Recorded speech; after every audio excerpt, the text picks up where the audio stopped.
마태복음 3장 1절로 17절 다 찾으신 줄 알고 한 절씩 교독을 읽겠습니다.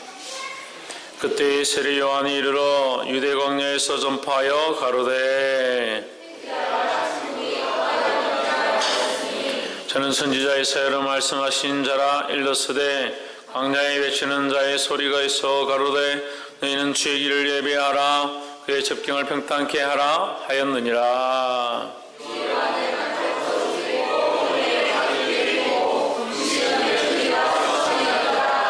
이때 예루살렘과 온 유대와 요단강 사방에서 다 그에게 나와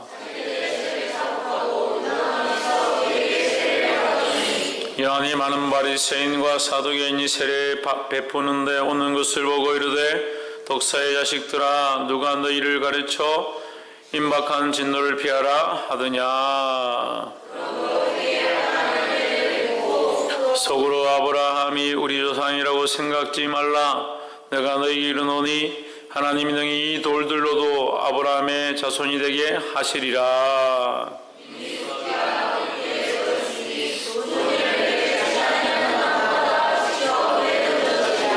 나는 너희로 회개케 하기 위하여 물로 세례를 주나니 죽은 이와 내 뒤에 오시는 이는 나보다 능력이 많으시니 나는 그의 신을 들기도 감당치 못하겠노라. 그는 성령과 불로 너희에게 세례를 주실 것이요.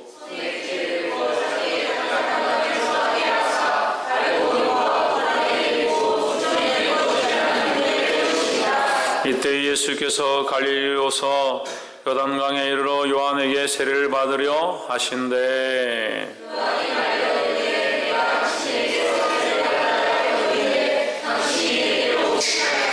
예수께서 대답하여 가라사대 이제 허락하라. 우리가 이와 같이 하여 모든 의를 이루는 것이 합당하니라 하신대. 이에 요한이 허락하는지라.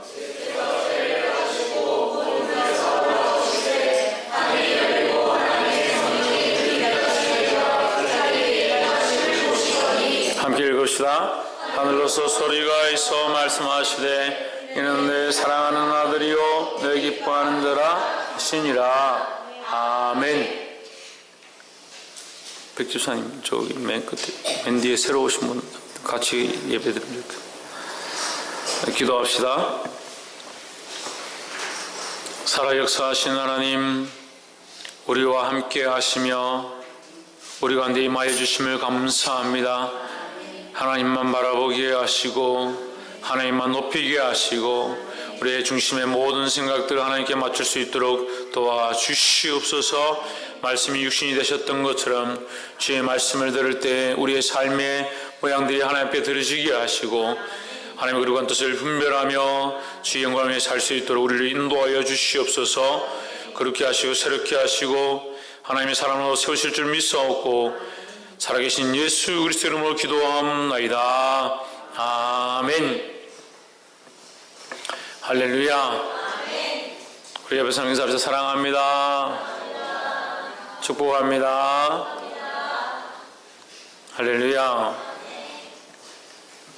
우리 말씀의 제목을 한번 읽읍시다. 시작. 예비하는 자의 소리.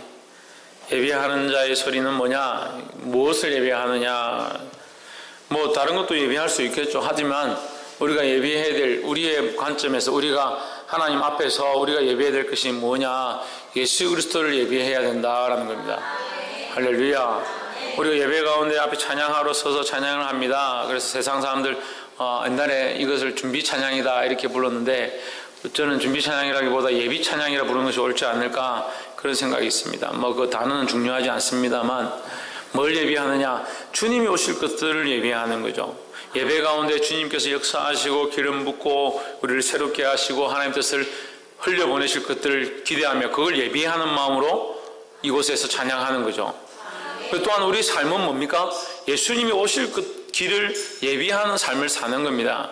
오늘 이 성경에 보면 세례요한이 나옵니다. 세례요한이 나와서 뭘 하느냐? 주님이 오실 길, 예수님이 오실 것을 미리 예비하고 회개하라 천국이 가까웠다 외치는 자의 역할을 했습니다. 우리 또한 이 시대에 뭘 해야 되냐? 다시 오실 주님, 다시 오실 그리스도를 우리가 예비하는 마음으로 회개하라 천국이 가까웠다 외치고 복음을 전하는 자의 삶을 살기를 주의 이름으로 축원합니다. 할렐루야. 그래서 우리 본문을 함께 그런 마음으로 함께 나누도록 하겠습니다. 마태복음 3장 1절에 그때 세례 요한이 이르러 유대 광야에서 전파하여 가로되 했습니다. 세례 요한이 이르러라는 말은 왔다는 거죠. 세례 요한이 왔다, 드디어 도착했다. 드디어 왜 도착했느냐? 세례 요한이 예수님보다 먼저 왔다는 것을 표현하는 거죠. 세례 요한이 와서 왜 와야 하는가? 예수님의 오실 길을 예비하기 위해서 그가 와야 했다는 거죠. 할렐루야. 우리 또한 왔습니다. 어디에 왔습니까? 하나님 앞에 왔습니다. 이 땅에 왔고 또한 하나님 앞에 부름을 받고 여기 와 있습니다. 그래서 우리에게 뭐가 있느냐? 부르심에 대한 소명이 있다. 하나님 우리를 불러주셨다라는 거죠. 할렐루야. 우리는 부르심을 받은 자다. 부르심을 받은 자. 그냥 이곳에 있는 것이 아니라 그냥 예배하는 것이 아니라 하나님 앞에 부름을 받아서 부름을 받은 자로서 이 예배 자리 가운데 와 있다는 겁니다. 그럼 부름을 받은 것이 중요한 게 아니고, 물론 부름을 받는 게 중요하지만 더 중요한 게 뭐냐? 왜 불렀느냐는 거예요. 하나님 우리를 왜 부르셨는가? 하나님의 영광을 위해서 사용하시기 위해서 우리를 부르셨고, 하나님의 찬양을 부르라고 우리를 부르셨고, 또한 더 나아가서 주님이 오실 길을 예비하는 자로 부르셨다는 겁니다. 할렐루야. 이 목적과 소명을 잊어버리면 안 되는 거예요. 근데 많은 그리스도인들이 그냥 교회를 다니고 그냥 헌금을 드리고 그냥 예배를 하면 된다라고 생각하지만 하나님 우리를 목적 없이 이유 없이 부르시지 않았다는 거예요. 그래 잊어버린다는 겁니다. 그냥 나만 오면 되고 내가 하나님 선택하면 되고 내가 예배하고 싶으면 와서 그냥 왔다가 가면 되고, 천만의 말씀입니다. 하나님 우리를 사랑하셨고 우리를 사랑하셔서 만드셨고 우리를 사랑하셔서 태어나게 하셨고 태어나게 하신 하나님 우리를 살게 하시고 더 나아가서 하나님 앞에 교제하며 하나님을 만날 수 있는 은혜를 주셨습니다. 만날 수 있도록 우리를 부르신 그 하나님이 아무 목적과 이유가 없는 것이 아니라 우리를 사용하기 원하시고 우리와 교제하기 원하십니다. 하나님 그 부르심에 대한 목적을 알아야 된다는 거예요. 할렐루야. 그래서 그 목적을 아는 사람들은 뭘 하느냐? 그 소명에 대해서 반응한다는 거예요. 그래서 그 소명에 대해서 세례 요한이 어떻게 반응하느냐? 2절에 회개하라 천국이 가까웠느니라 했습니다. 하나님께서 세례 요한을 부르셨고 그가 이르러서 도착해서 그 부르심에 대해서 응답해서 그가 도착해서 뭐라고 하느냐? 회개하라 천국이 가까웠다라고 외쳤다는 거죠. 오늘 또한 우리는 뭘 해야 되느냐? 회개하라 천국이 가까웠다라고 외치는 자가 되어야 합니다. 그럼 우리는 길 다니면서 계속 회개하라 천국이 가까웠다, 회개하라 천국이 가까웠다, 집에 가서도 회개하라 천국이 가까웠다 이 말을 해야 되느냐? 이것은 이 단어와 이것을 얘기하는 것이 아니라 뭘 얘기하냐? 복음을 얘기하는 거예요. 복음을 얘기하는 겁니다. 회개하라 천국이 가까웠다. 이 천국은 하나님 나라를 얘기하는 것이 아니라 사실은 여기 나와 있는 천국은 뭐냐? 예수 그리스도 메시아이신 예수님의 도래를 얘기하는 거예요. 예수님이 오셨음에 대한 것을 말하는 거예요. 예수로 말미암은 이제 천국이 시작될 것에 대한 것을 설명하는 것입니다. 그러니까 이 천국은 뭡니까? 예수를 믿는 자들이 구원을 받을 수 있다라는 것을 이제 시작되었다라고 선포하는 거죠. 너희가 회개하고 예수님을 믿으면 천국에 들어가게 된다. 이 사실을 지금 선포하고 있는 겁니다. 이게 뭡니까? 이게 복음입니다. 할렐루야. 그래서 우리는 뭘 외치는 자가 되느냐? 복음을 외치는 자가 되어야 한다는 겁니다. 옆에서 한번 보십시오. 복음을 외치는 자가 됩시다. 할렐루야. 세상의 노래를 외치는 것이 아니라, 세상의 유행을 외치는 것이 아니라, 오늘 낮에도 말씀드렸는데 드라마에서 재벌 이스라엘 만나는 게 목적이고, 그래서 어떻게 잘 돼가지고 재벌 이스라엘 만나고 상속을 받기 위해서 무슨 유전자 조작을 하고 친자인지 아닌지 성별해가지고 친자가 아니면 고통스러워하고 친자면 좋다고 그러니까 잘 되니까 사람들이 그 드라마를 보다가 이게 막 조려하다가 편데 99% 친자식입니다. 그러니까 전부 박수를 치고, 그 시각이 어디 있냐는 시각이 어디 있냐는 거예요. 그렇게 잘 되고 돈을 벌면 좋겠다, 좀 착한 사람이 잘 되면 좋겠다라는 그 생각 속에 있는 거예요. 그게 인간적인 생각이에요. 인간적인 생각. 그런 도덕과 윤리 관점으로 하나님을 판단하면 안 돼요. 그런 생각대로 인생을 살려고 하면 안 돼요. 그러니까 자꾸 근심 걱정이 있고, 남한테 돈 10만 원 떼이면 그거 못 받아가지고 잠을 못 자고 병을 얻고, 누가 자기한테 예의를 갖추지 않는다든지 자기 가족한테 잘못하면 그 일을 버득버득 깔고 원수를 갚아야 되겠다 생각하고, 그 생각들이 다 어디에 뿌리를 두고 있습니까? 인간적인 관점 속에 뿌리를 두고 있습니다. 우리는 달라야 합니다. 우리는 세상의 부름을 받는 것이 아니라 하나님 앞에 부름을 받았습니다. 하나님을 기쁘시게 하기 위해서 우리가 무엇을 할 것인가? 부름을 받은 자로서 어떻게 살 것인가? 복음을 전하는 자의 삶을 살아야 합니다.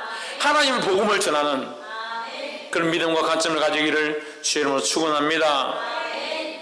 3절에 저는 선지자 이사야로 말씀하신 자라 일렀으되 강야에 외치는 자의 소리가 있어 가로되 너희는 주의 길을 예비하라 그의 첩경을 평탄케 하라 하였느니라. 이 누굽니까? 이게 세례 요한이죠. 세례 요한에 대해서 얘기를 합니다. 세례 요한은 이런 선지자다. 예수님이 오실 길을 예비하는 자이다. 우리도 주님이 오실 길을 예비하여야 합니다. 어떻게 예비한다고요? 주님이 오실 길을 어떻게 예비한다고요? 복음을 전함으로. 그래서 오늘 그리스도인들은 복음을 전하는 사명을 감당해야 된다. 주님이 오셨는데 뭘 또 오신다고 합니까, 목사님? 목사님, 주님 2000년 전에 오셨다는데 왜 자꾸 다시 오신다고 합니까? 다시 오실 주님, 다시 오실 주님을 예비해야 한다는 거예요. 할렐루야. 4절에 이 요한은 약대 트롯을 입고 허리에 가죽띠를 띠고 음식은 메뚜기와 석청이었더라. 이때 예루살렘과 온 유대와 요단강 사방에서 다 그에게 나와 자기들의 죄를 자복하고 요단강에서 그에게 세례를 받더니 했습니다. 요한은 이 삶의 모양이 어떠냐? 약대 트롯을 입었다. 가죽띠를 띠고 메뚜기와 석청을 먹었다. 이 의식주를 얘기하죠. 광야에서 살고 약대 트롯을 입고 약대 트롯과 가죽띠를 띠고 메뚜기와 석청을 먹었다. 의식주입니다. 그의 삶의 모양이 이렇다 하는 거죠. 사실 우리는 오늘날 이런 모습으로 살아야 합니다. 아무도 아멘을 안 하는구나. 이런 모습으로 살아야 된다니까. 아무도 메뚜기와 석청 먹고 싶은 마음도 없고 광야에 살고 싶은 마음도 없고 가죽옷 입고 약대 트롯도 입고 가죽옷 해 입고 가죽띠 띠고 그렇게 살고 싶지 않으니까 아멘을 안 하는구나. 이 어떤 모습입니까? 어떤 모습이 이게? 이 땅에 소망이 없는 삶의 모양이죠. 이걸 뭐라고 합니까? 나그네 된 자의 모습이다 하는 거예요. 우리는 나그네인 줄 믿습니다. 우리는 순례자고 나그네고 천국을 향해서 가는 우리의 본향은 어디냐? 하나님 나라가 우리의 본향입니다. 그러니까 우리 소망이 어디 있어야 되냐? 하나님 나라에 있어야 되는 거죠. 소망이 하나님이 모든 기쁨과 능력을 충만하게 우리에게 주시는데 그 기쁨과 은혜를 충만하게 주시는 이가 누구냐? 소망이 하나님이다 하는 거예요. 기쁨과 은혜가 왜 있느냐? 하나님 우리의 소망이 되실 때에 있다는 거죠. 은혜를 사모합니다. 예배 가운데 기쁨이 있기 원합니다. 이 예배를 통해서 감동 감화가 있기 원합니다. 생각은 그런데 소망이 어디 있어요? 이 땅에 있어요. 그러니까 은혜를 뭘 바랍니까? 이 땅에 감동 감화가 좀 있고 돈 좀 벌고 예배를 통해서 좀 이 삶의 많은 문제들이 좀 잘 풀려지기 원하는 그런 소망이 이 땅의 소망이잖아요. 이 땅의 소망이잖아요. 하늘의 소망이 아니잖아요. 하늘의 소망을 가지면 이게 바뀌어지는 거예요.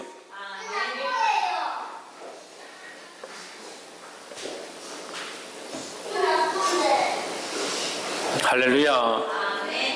우리가 하늘의 소망을 가졌다는 것은 이 땅의 소망을 가지지 않는 거지요. 그러면 이 땅 왜 우리가 소망이 없어야 되느냐? 이 땅은 지나가는 거죠. 지나가는 거. 이 땅은 지나가는 거잖아요. 나그네와 같이 지나가는 세월이라는 거죠. 이 땅이 본향이 아니라 하늘의 소망이니까 이 땅에서 손해를 좀 봐도 되는 거예요. 그 도시만은 떼었다고 짝을 못 짜고 일을 갈고 내가 집사를 버리면 버렸지. 집사 직분을 내가 버리면 버렸지. 이건 내가 갈고 말겠다. 그러니까 하늘의 소망은 전혀 없어. 보이지가 않아요. 보이지가 않아요. 수십 년 동안 신앙생활 했는데 하늘의 소망은 하나도 보이지 않고 이 땅의 소망만 계속 바라보고 그렇게 하면 어떻게 하냐는 거예요. 하나님 얼마나 마음이 아프시겠습니까? 저도 마음이 아픈데 왜 이 땅의 것들만 바라보는가? 하늘의 소망이 없으니까 바라보죠. 하늘의 소망을 바라보시기를 주의 이름으로 축원합니다. 그러니까 이 세례 요한이 오실 메시아를 바라보고 하늘의 소망을 바라보니까 그거 이 땅에서 못 살든 가난하게 살든 그런 것에 별로 연연하지 않았다는 거죠. 이것을 배우시기를 주 이름으로 축원합니다. 그래서 약대투로도 있고 가죽띠 띠고 메뚜기 설청 먹으라는 게 아니지만 이 땅의 소망을 너무 가지지 마세요. 이 땅의 소망을 다 두고 마음을 다 뺏겨서 세상이 보는 관점을 자꾸 보니까 하늘의 관점이 보이지 않는 거예요. 7절에 요한이 많은 바리새인과 사두개인이 세례를 베푸는데 오는 것을 보고 이르되 독사의 자식들아 누가 너희를 가르쳐 임박한 진노를 피하라 하더냐. 여러분 독사의 자식이다 이렇게 하죠. 독사는 어떻습니까? 독사는 혀가 있잖아요. 독사 입을 이렇게 벌려보면 혀가 이렇게 갈라져요. 이렇게 독사는 혀가 두 갈래요. 혀가 두 갈래요. 이 독사 왜 독사의 자식이냐? 겉과 속이 다르고 두 주인을 섬기는 겁니다. 하나님을 나의 하나님이다 말하면서 실제는 뭘 섬기느냐? 인간을 섬기고 사람들에게 잘 보일 것, 자기의 명예를 생각하고 그 바리새인들이 서서 뭐라고 합니까? 나는 저 세리와 같지 아니함을 감사합니다 하나님. 얼마나 웃겨요. 제가 여기 나와서 평일날 기도하는데 제가 여기 탁 서가지고 하나님 나는 저기 지대현과 같지 않음을 감사합니다. 그것도 소리도 엄청 크게 가지고 저는 저 홍진호와 같지 않고 열심히 그래도 신앙생활 하는 것처럼 모여서 감사합니다. 그게 뭐 하는 짓이에요? 그게 인간적인 관점이죠. 인간적인 관점. 자기가 보기에 자기는 어렵고 자기가 보기에 그 사람은 못해 보이니까 저 사람은 죄인이고 나는 의인이다 생각하는 거예요. 따라서 우리는 옆에서 모시고 우리는 다 죄인입니다. 우리는 다 죄인이에요. 다 죄인이라는 거죠. 우리도 다 죄인인데 나는 저 사람보다 낫습니다. 나는 저 사람보다 어렵습니다. 할 그게 어딨냐는 거예요. 그러니까 다툼이 나죠. 나는 저 사람보다 나은데 저 사람은 왜 똑바로 안 하노? 그러니까 다툼이 나고 싸움이 나고 분쟁이 일어나는 거죠. 보게 되기를 주 이름으로 축원합니다. 이 사람들이 독사의 자식들이 이 세례요한한테 오는데 세례요한이 뭐라고 하냐면 이 임박한 진노를 피하라 하더냐. 임박한 진노는 심판이죠. 심판을 피하는 것은 뭡니까? 회개입니다. 회개고 돌이키는 거죠. 8절에 그러므로 회개에 합당한 열매를 맺고 했습니다. 바리새인과 서기가 너희는 가능성이 없다 포기해라고 하지 않고 무슨 말을 하느냐. 독사의 자식과 같지만 너희가 뭘 고쳐야 되느냐. 회개하고 합당한 열매를 맺어라 했습니다. 회개하는데 회개만 하는 것이 아니라 말로만 하지 말고 말로만 그렇게 떠들지 말고 뭘 하라. 합당한 열매를 맺어라. 그런 삶을 살아라 하는 거죠. 속으로 아브라함이 우리 조상이라고 생각지 말라. 내가 너에게 이르노니 하나님이 너희 이 돌들로도 아브라함의 자손이 되게 하시리라. 임을 다시 돌이켜 말하면 너희의 아브라함의 자손이라는 그 허울은 아무 필요 없는 것이다. 그것은 하나님의 권한 안에 하나님 얼마든지 바꾸실 수 있는 것이다. 근데 그것을 너희가 자랑하느냐 이 말이에요. 너희가 아브라함의 자손이다. 어떤 명예를 가지고 있다. 어떤 종교 지도자다. 그런 위치를 가지고 자랑하지 말라는 거죠.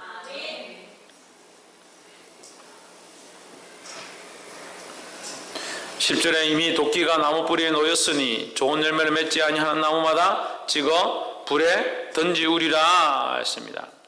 자, 우리가 여러분 오후 예배니까 조금 강의식으로 하니까 여러분 그 기록을 좀 하면 좋겠어요. 8절에 보시면 회개에 합당한 열매, 합당한 열매 나오죠? 여기 동그라미를 치십시오.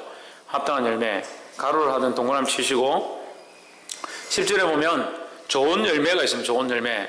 좋은 열매 동그라미 치시고 12절에 보면 알곡이 있습니다. 알곡은 모아 곡간에 드리고 죽정이는 꺼지지 않는 불에 태우시리라 했습니다. 자, 합당한 열매, 좋은 열매, 알곡이 나오죠. 그렇죠? 예, 이 동그라미 다 쳤습니까? 세 개? 그럼 이것을 합당한 열매에서 화살표를 해서 좋은 열매, 좋은 열매에서 화살표 쳐서 알곡. 저 17절에 보면 내 사랑하는 아들이요 내 기뻐하는 자라.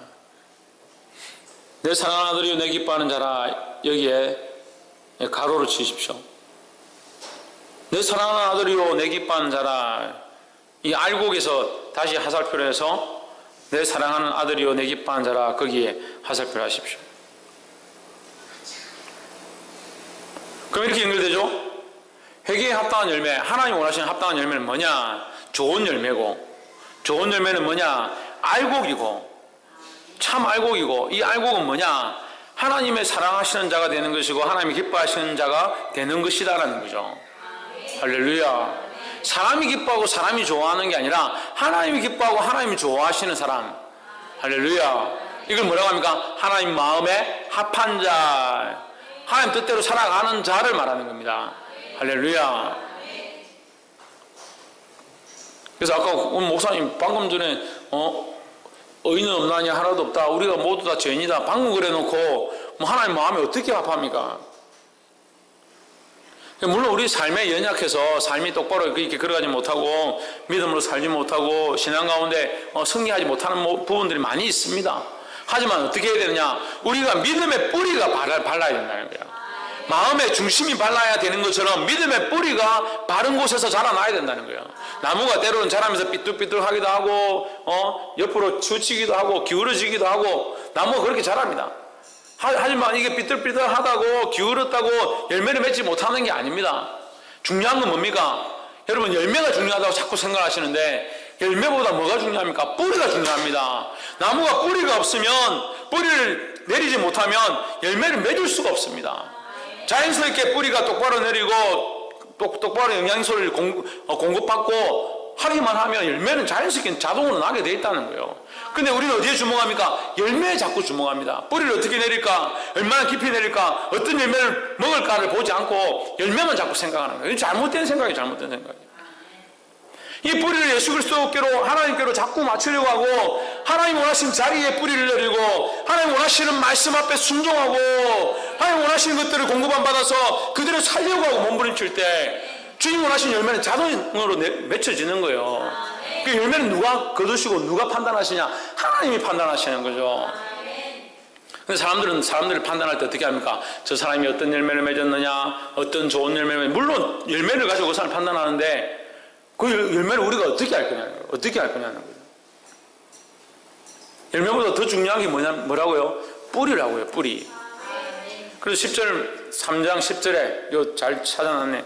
마태복음 3장 10절 하면 보십시오. 이미 도끼가 나무 뿌리에 놓였으니 좋은 열매를 맺지 아니하는 나무마다 찍혀 불에 던지우리라 했습니다.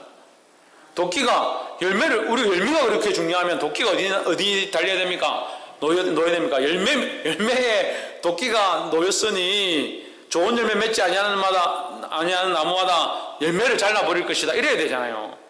근데 열매를 자르는 게 아닙니다. 뿌리를 자르는 거예요. 뿌리를.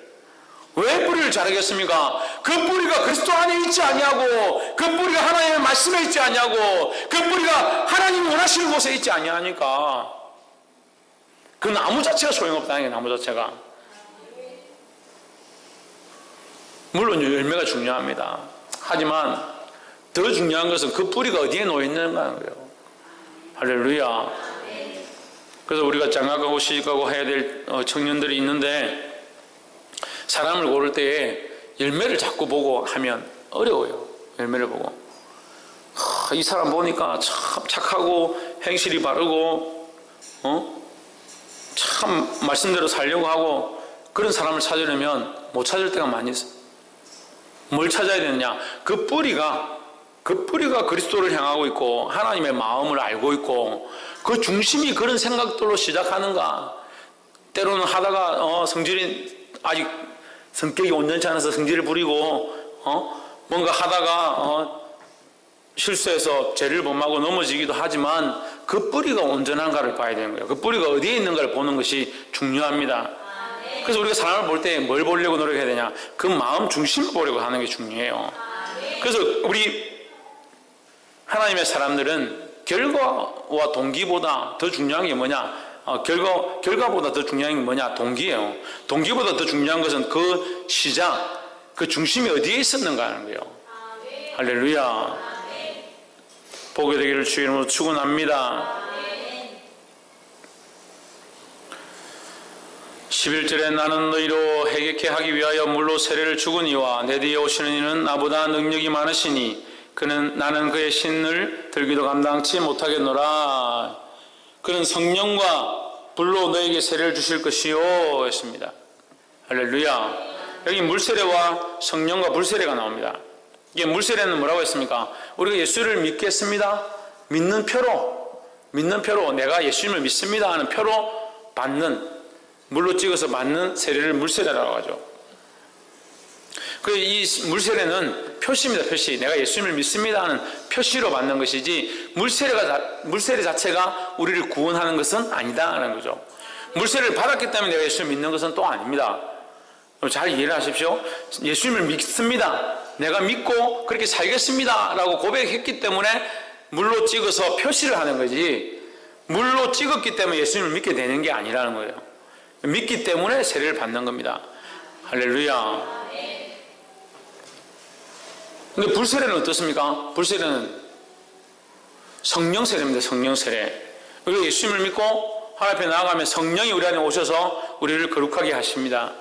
육신의 표시는 물로 찍어 바르는 세례지만 성령은 우리 안에 오셔서 정화작용을 하시는, 성화를 하신다. 성화. 거룩하게 만드신다는 거예요. 성령이 오셔서 우리에게 뭐라 합니까? 알게 하실 것이다. 예수님 말씀하시죠. 성령이 오시면, 보혜사가 오시면, 그가 오시면 내가 말한 모든 것이 생각나게 할 것이다 했으니까, 이 말씀을 들을 때 생각나게 하고 성령이 오셔서 우리를 깨닫게 하시고 우리를 정결케 하신다라는 겁니다. 할렐루야. 그럼 오늘 이 말씀을 듣는 여러분, 이제 이 말씀을 듣고 있습니다. 부족한 사람을 통해서 말씀을 해석해주고 또 이것이 흘러가도록 합니다. 여러분, 이 말씀을 들을 때 마음에 찔림이 있습니까? 연약한 부분들이 보여집니까? 그럼 성령의 역사인 줄 믿습니다. 그럼 어떻게 해야 합니까? 두 갈래로 갈라지면 안 된다는 거예요. 성령이 역사하시고 나의 잘못된 부분들 보게 하시고 마음에 찔리는 것이 있는데 이거 쫙 찢어버리는 사람이 있습니다. 찔린 건 모르겠고 그거는 그 마음이고 나는 그냥 이렇게 살래. 이게 쭉 찢어지는 거예요. 그게 뭐예요? 그게 간사한 마음이죠. 겉으로는 아멘합니다. 아멘합니다. 목사님 아멘 안 하나 뭐라 하니까 눈치 보다가 아멘합니다. 자꾸 아멘 안 한다 뭐라 하니까 입모양만 이렇게 하는 사람들이 있습니다. 이게 갈라지기 간사한 마음이냐. 이게 겉과 속이 다르잖아요. 어쩔 수 없이 그냥 이렇게 하는 사람도 있습니다. 그래도 어쩔 수 없이라도 하는 사람 감사해요. 그러다가 예수 믿겠죠. 그러다가 젖어들겠죠. 할렐루야.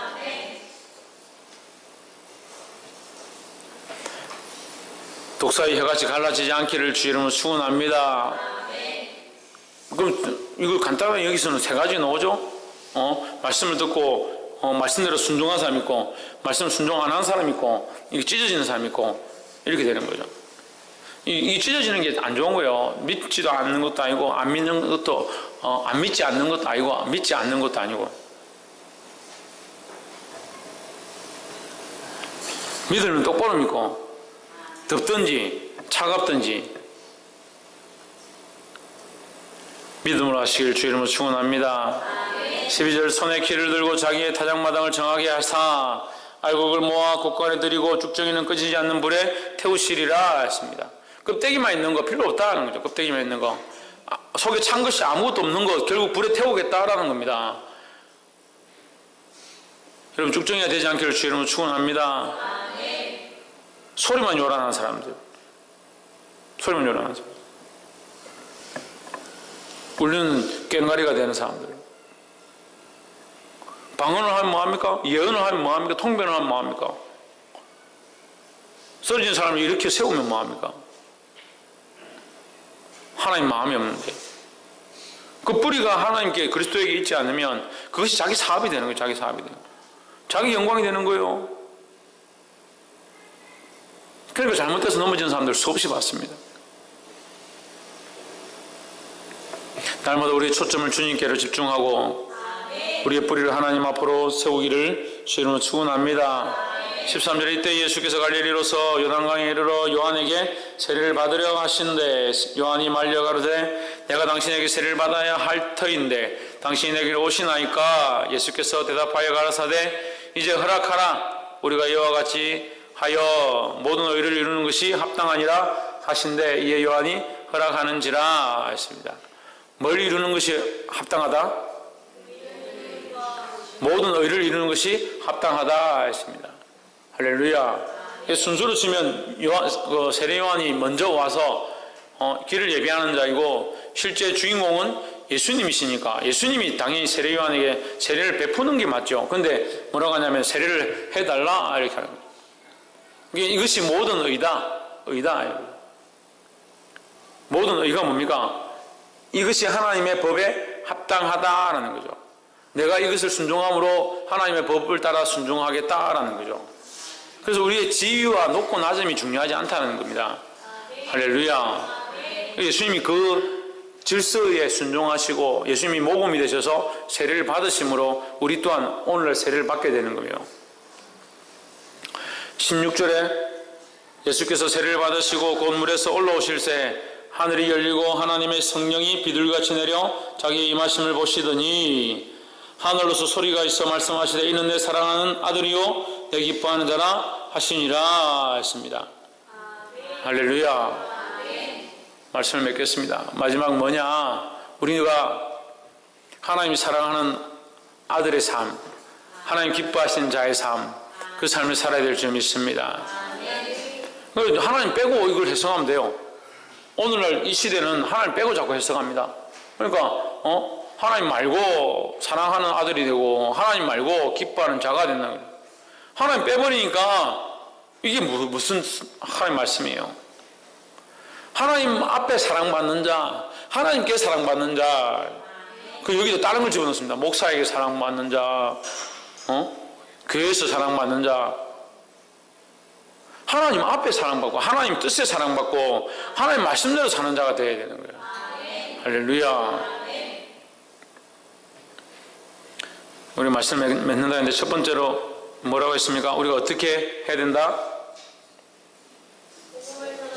복음을 전하는 자의 사명을 감당해야 된다. 할렐루야. 복음을 왜 전하는 자의 사명을 감당해야 합니까? 주님이 우리를 부르신 목적이 있기 때문에, 주님이 다시 오실 것이기 때문에 다시 오실 주님을 위하여 우리가 이 복음의 사명을 감당해야 한다라는 겁니다. 두 번째는 뭡니까?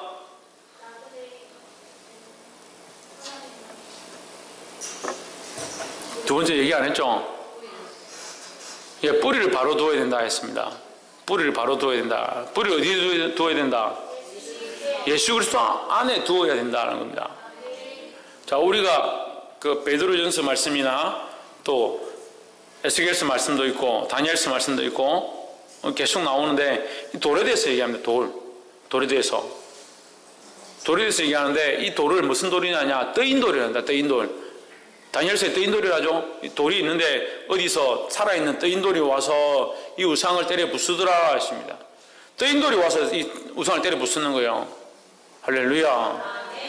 오늘 살아있는 돌 예수 그리스도가 우리에게 와서 우리 안에 우상되어진 것, 우리 안에 높아진 것 때려 부수는 역사가 있기를 주의 이름으로 축원합니다.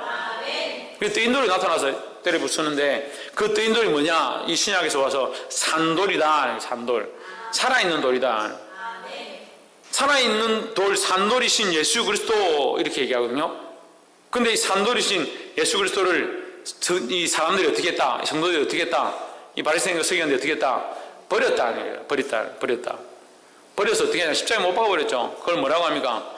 건축자의 버린 돌이 뭐가 되냐? 모퉁이의 머릿돌이 되었다. 건축자의 필요 없다. 이 돌은 예수 아닌 것 같다. 메시아 아닌 것 같다. 버렸는데 그것이 참 메시아가 되어서 모퉁이의 머릿돌이 되었다. 머릿돌이 됐다는 건 뭡니까? 기준이 된다는 거죠. 그 머릿돌에서 연결되어서 다른 돌들을 쌓아가는 겁니다. 그럼 우리 뿌리가 어디에 있어야 되냐? 이 머릿돌에 있어야 되는 거죠. 머릿돌을 기초로 해서 우리의 건축을 해나가야 하나님 원하시는 교회의 모양이 되는 거예요. 근데 자꾸 자기 돌을 세우려고 하는 거예요. 자기 돌을.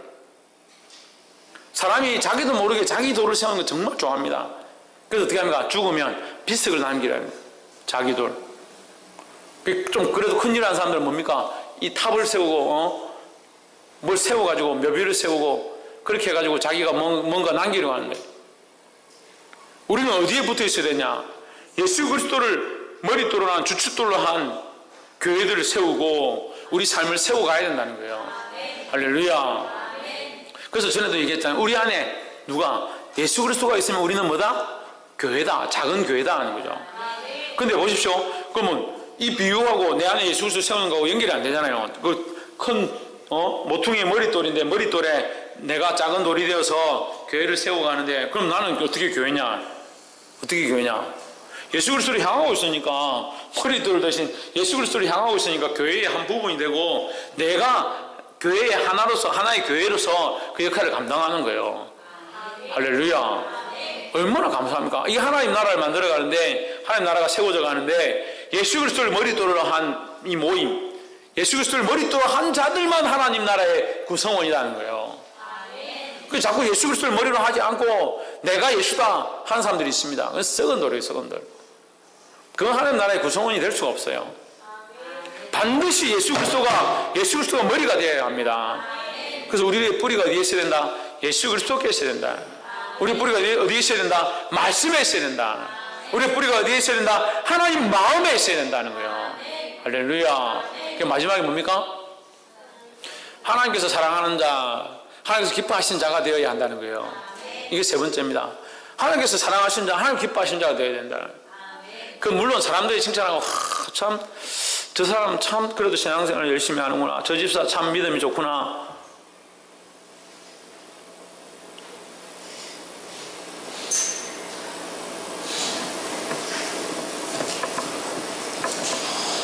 그 사람들에게 인정을 받아야 되지만, 사람들에게 때로 인정을 못 받는다 하더라도 우리 누구에게 인정을 받아야 되느냐?